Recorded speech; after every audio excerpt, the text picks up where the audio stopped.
Ketika saya bertemu dengan Mas Novel Baswedan, beliau menanyakan ke saya perlu konfirmasi apakah betul PDI Perjuangan yang memelopori perubahan Undang-Undang KPK yang mengkerdilkan KPK di dalam upaya pemberantasan korupsi. Setelah Hasto Kristianto ditahan KPK, file yang ada di Rusia ternyata isinya adalah sebagian video.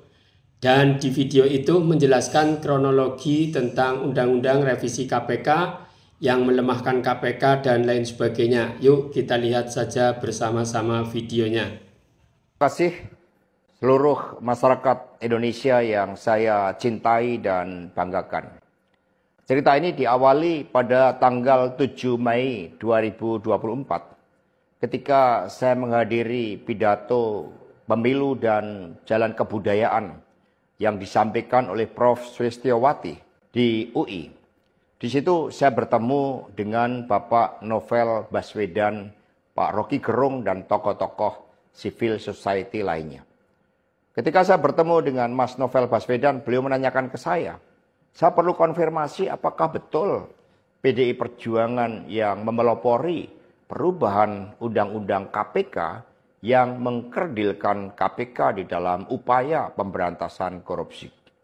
Saya katakan dengan tegas kepada Mas Novel Baswedan saat itu, inilah kalau ada hal-hal yang buruk oleh Presiden Jokowi selalu dilimpahkan kepada PDI Perjuangan dan juga Ibu Megawati Soekarno Putri.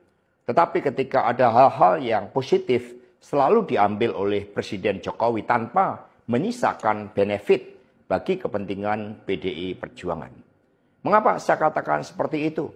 Revisi Undang-Undang KPK termasuk kabar buruk yang disampaikan bahwa itu adalah ulah PDI Perjuangan. Sebagai Sekretaris Jenderal DPD Perjuangan, saya sampaikan kepada Mas Novel bahwa saya adalah sekjen yang sangat getol menjabarkan perintah Ibu Megawati Soekarno Putri bagaimana PDI Perjuangan memerangi korupsi. Karena itulah tuduhan bahwa revisi Undang-Undang KPK diarsiteki oleh PDI Perjuangan itu sangat salah. Saya ingat ketika saya bertemu dengan Presiden Jokowi di Istana Merdeka menjelang Mas Gibran dan Mas Bobi mau mencalonkan sebagai wali kota Solo dan wali kota Medan. Satu saya mengatakan kepada Pak Presiden Jokowi sekaligus untuk menguji keseriusan beliau di dalam mencalonkan anak dan menantunya. Pak Presiden, apakah betul Bapak mau mencalonkan Mas Gibran dan Mas Bobi sebagai wali kota? Loh kenapa Pak Sekjen? Karena ketika Mas Gibran dan Mas Bobi sebagai wali kota, maka otomatis dia menjadi pejabat negara. Dan ini akan sangat rawan terhadap berbagai bentuk gratifikasi, suap, dan berbagai tindakan korupsi lainnya. Presiden Jokowi sempat termenung saat itu.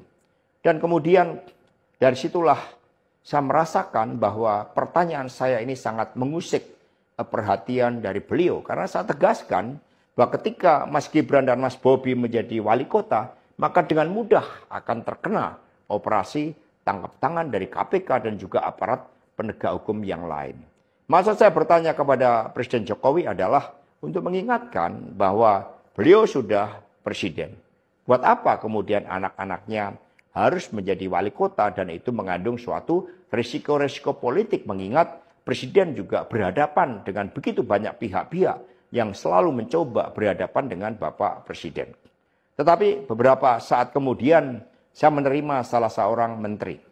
Dan beliau mengatakan kepada saya bahwa sudah mendapatkan arahan dari Presiden Jokowi untuk melakukan revisi Undang-Undang KPK. Saat itu dijelaskan berbagai pasal-pasal penting. Misalnya bahwa pimpinan KPK tidak otomatis bertindak sebagai penyidik.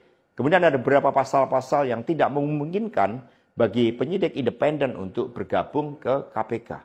Berbagai revisi-revisi itu. Karena ini adalah perintah dari Presiden, maka ya saya sarankan untuk bertemu dengan seluruh jajaran fraksi di DPR RI dan coba menggalang atas perintah dari Presiden. Nah saat itu Pak Menteri yang menjadi kepercayaan dari Pak Jokowi ini menyampaikan bahwa kira-kira akan diperlukan dana sebesar 3 juta US dollar untuk menggolkan revisi Undang-Undang KPK. Dan mengapa berjalan mulus? Karena Presiden Jokowi punya kepentingan untuk melindungi Mas Gibran dan Mas Bobi. Maka sejarah mencatat bahwa revisi Undang-Undang KPK ini dilaksanakan sebelum pelaksanaan pilkada serentak di mana Mas Gibran dan Mas Bobi berproses menjadi wali kota. Maka ketika terpilih menjadi wali kota, amanlah dari berbagai persoalan hukum karena KPK sudah dilemahkan. Jadi dari keterangan saya, yang saya pertanggungjawabkan secara hukum, secara politik, yang saya pertanggungjawabkan di atas Tuhan yang Maha Kuasa tentang kebenaran pernyataan saya ini, meskipun tanpa bukti, rakyat Indonesia bisa mengetahui bahwa pelemahan KPK dilakukan oleh Presiden Jokowi, kemudian dampaknya dituduhkan kepada PDI Perjuangan. Ini jawaban buat Mas Novel Baswedan. Terima kasih, tegakkan kebenaran, Satyam Eva Jayate, merdeka. Inilah episode baru, semoga semuanya akan terungkap. Walaupun sekuat apapun, yakinlah kalau memang ada kebatilan, kebatilan pasti hancur. Kita tentunya tidak berpihak kemana-mana, kita hanya berpihak kepada keadilan dan apapun yang pro dengan rakyat.